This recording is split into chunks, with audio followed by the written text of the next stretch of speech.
হ্যাঁ হ্যাঁ, খাচ্ছ ভালো?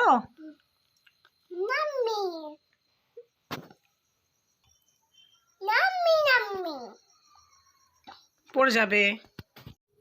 তো নমস্কার বন্ধুরা, লাইফ উইথ মাই লিটল চ্যানেলে তোমাদের সবাইকে জানাই স্বাগত।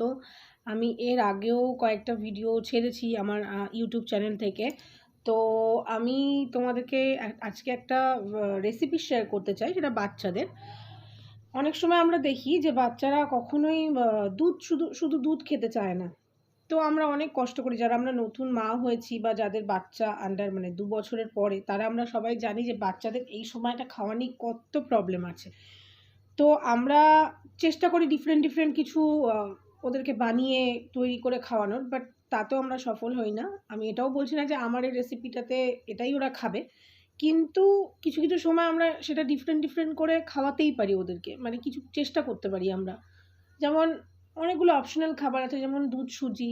আমার বেবির বয়স হচ্ছে 2 বছর 6 মাস, মানে পুরো 2.5 বছর বয়স। তো আমি ওকে অনেক কিছুই দিই। মানে সবাই বলে তোমার বেবি এত রোগা কেন, তোমার বেবি তো এরকম ছিল না। তো আমি তাদেরকে মানে আমার একটাই কথা, যে বাচ্চা সুস্থ কতটা, অ্যাক্টিভ কতটা, এটাই আমার কাছে মেন জানার ব্যাপার। মানে বাচ্চা সুস্থ আছে তো, বাচ্চা ঠিকঠাক অ্যাক্টিভিটি করছে তো, বাচ্চা ঝিমিয়ে পড়ছে না তো, এটাই মেন। তো যাই হোক, লোকে তো অনেক কিছুই বলবে, কিন্তু তারপরেও আমরা মায়েরা চেষ্টা করি এরকম সব কিছু দিয়ে আমাদের বেবির পেটটা যাতে ভরে, পুষ্টিটা যাতে ঠিকঠাক পায়, সেটা আমরা ঠিকঠাক চেষ্টা করি আর কি। একটু ডিস্টার্ব মাইন্ডে ছিলাম একটা কারণে, যেন মুখে একটু হাসি চাইলেও হাসি করতে পারছিলাম না, ভালো একটা করার ছিল না, বারবার করে ডাকছিল আমাকে একজন। আমরা জানি। তো কিছু বলার নেই, আমার নিজেরই খারাপ লাগছে ভিডিওটা দেখে। অ্যাপেল দিয়ে দুধ দিয়ে একটা স্মুদি আমি তোমাদেরকে তৈরি করে আজকে দেখাবো। আমি তোমরাও তৈরি করে তোমরাও তৈরি করে বাচ্চাদেরকে সার্ভ করতে পারো। আমার মনে হয় এটা ওদের ভালো লাগবে। তো চলো তোমাদের সাথে শুরু করে দিই আজকের রেসিপিটা। তো প্রথমে আমি দুটো আপেলকে ভালো করে কেটে ধুয়ে ওটাকে ব্লেন্ড করে নিয়েছি খোসা ছাড়িয়ে। তারপরে একটু স্মুথ টাইপের হয়ে গেলে ওর মধ্যে আমি দিয়ে দিচ্ছি দুধ। দুধটা অবশ্যই আপনার বাচ্চার কোয়ান্টিটি মেপে তবেই নেবেন। দুধটা আমি যেইটুকুনি বানিয়েছি, আমার বেবি কিন্তু সেইটুকুনি খায়নি। আপনারা চাইলে এটা 1 দিন বা 2 দিন মানে ফ্রিজে রাখতেই পারেন।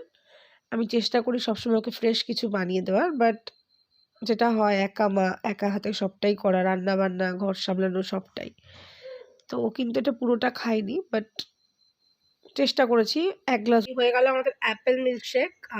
যাদের বাচ্চারা খেতে চায় না শুধু দুধ, তাদের জন্য এটা একদম পারফেক্ট একটা খাবার।